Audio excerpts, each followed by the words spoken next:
മതി സാറേ. ഒന്നുമില്ല സാറേ, ഒരു ചെറിയൊരു പ്രശ്നം പറയാനാണ്. ഇല്ല, എനിക്ക് പ്രശ്നമൊന്നുമില്ല. എനക്കുമില്ല. അതായത് ഞാനൊരു മീൻ വണ്ടി പിടിച്ചേ.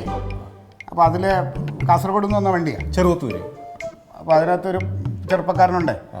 അയാൾക്കിപ്പോൾ ഒരു നിവൃത്തിയില്ല, കാശുമില്ല, വണ്ടിയും എല്ലാം പ്രശ്നത്തിലാണ്. അപ്പോൾ ഒരു രാത്രി ഇവിടെ ഒന്ന് കിടക്കാനുള്ള ഒരു സംവിധാനം. അല്ല, പറ്റൂലെന്ന് ഞാൻ പറഞ്ഞു സാറേ, പറഞ്ഞു. പക്ഷെ നിവൃത്തികേടാണേ. നാളെ കാലത്ത് പൊക്കോളും. രാവിലെ പോയി നേരം പുലർന്ന് പിന്നെ ആൾ പൊക്കോളും. ഓ സാറേ, ആയിക്കോട്ടെ സാർ, ഞാൻ പറഞ്ഞോളാം. രാവിലെ പൊക്കോളും. ശരി. ഇത്രേ ഇല്ലു സഭ, ഇതിനാണ് ഇത്ര വലിയ കാര്യം പ്രശ്നമില്ലാതെ സമ്മതിച്ചില്ല.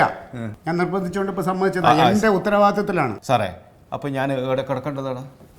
അവിടെ ബെഞ്ച് കണ്ടോ? ആ 2 ബെഞ്ച് ചേർത്തിട്ടിട്ട്, ഒരു ബെഞ്ച് മതി ഒന്നിൽ കിടക്കുക, 2 ചേർത്തിട്ട് അവിടെ കിടന്നിട്ട് കാലത്തെ പൊക്കോളണം. കൊതുകുണ്ടാവുക? ഞാൻ ഇവിടെ കിടന്ന് നോക്കിയിട്ടില്ല കേട്ടോ. ഞാൻ വേണമെങ്കിൽ ഇവിടെ കിടക്കാം, അല്ല എങ്ങോട്ടേലും പോ.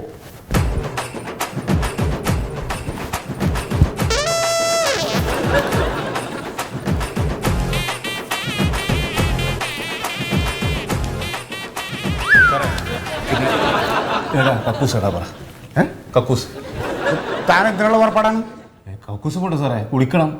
ഇവിടെ അതൊന്നും നടക്കൂല. എടോ, തനിക്ക് കിടക്കാനുള്ളൊരു ഇതേ ഞാൻ പറഞ്ഞിട്ടുള്ളൂ. താൻ ഇവിടെ ഇനിയിപ്പോൾ കക്കൂസും ഇതൊന്നും ഇവിടെ തരാൻ പറ്റില്ല. അവർ ഇവിടെ കിടക്കണമെങ്കിലൊക്കെ കക്കൂസ് കൊണ്ട് എനിക്ക് കാര്യങ്ങൾ നടത്തട്ടെ. നിങ്ങൾ കാര്യങ്ങൾ നടത്തല്ലേ? എടോ, ഞാൻ വീട്ടിൽ നിന്നല്ലേ വരണത്. ഞാൻ അതല്ല അവിടെ കഴിഞ്ഞിട്ട് ഇങ്ങോട്ട് വരണേ. എന്നാ പിന്നെ ഒരു കാര്യം, ഞാൻ ഇവിടെയും കാര്യം സാധിച്ചോളാം. സ്ഥലമുണ്ടല്ലോ. അതെ. നേരെ പുറത്തോട്ട് ഇറങ്ങണം, ഇടത്തോട്ട് തിരിയണം. അവിടെ ആദ്യം കാണുന്നതാണ് ബാത്റൂം, ടോയ്ലറ്റ് എല്ലാം അവിടെ ഉണ്ട്.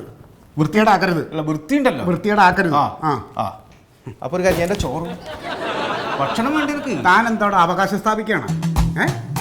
എന്തെങ്കിലും ഒരു സൗജന്യം തന്നാൽ പിന്നെ താൻ എന്താ ഇനി പോകാനുള്ള വണ്ടി കാശ് എന്നോട് ചോദിക്കുമല്ലോ? അത് മോശമില്ല. നിങ്ങൾ, ഞാനൊരു ഹെൽത്ത് ഇൻസ്പെക്ടറാണ്, സൂക്ഷിച്ചെന്നോട് സംസാരിക്കണം കേട്ടോ. കുറച്ച് മനുഷ്യത്വം കാണിച്ചപ്പോ. അപ്പൊ ഒരു കാര്യം, ചോറും മീൻകറിയും മതി രാത്രി. രാവിലെ ഒരു കാൽ ചായ അതുണ്ടാവില്ലേ? അതെങ്ങനെ എത്തിക്കണം? നിങ്ങൾ ഇവിടെ നിൽക്കണ്ടല്ലേ? അതെ, ഒരു മാനുഷിക പരിഗണനയുടെ പേരിൽ രാത്രിയുള്ള ഭക്ഷണം ഞാൻ എത്തിച്ചു തരും. പക്ഷെ കാലത്ത് ചായ പ്രതീക്ഷിച്ച് നിൽക്കരുത്. നേരം വെളുക്കുന്നതിന് മുമ്പ് പൊക്കോണം. ചായ ഒഴിവാക്കാം. കാലത്തെ പൊക്കോണം. രാവിലെ പോവും. അപ്പോൾ ഒരു കാര്യം ചെയ്യും, ആ സ്ഥലം ഒന്ന് കാണിച്ചു തന്നെ വന്ന്. എന്ത് സ്ഥലം? ബാത്റൂം.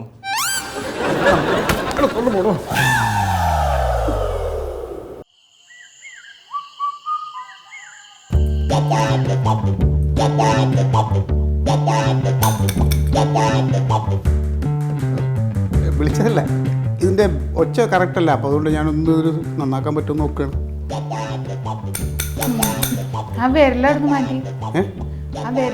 വിരല് മാറ്റി പിന്നെ ഇതെങ്ങനെ അടിക്കും? അതല്ല, അപ്പുറത്തെ ഇതാ.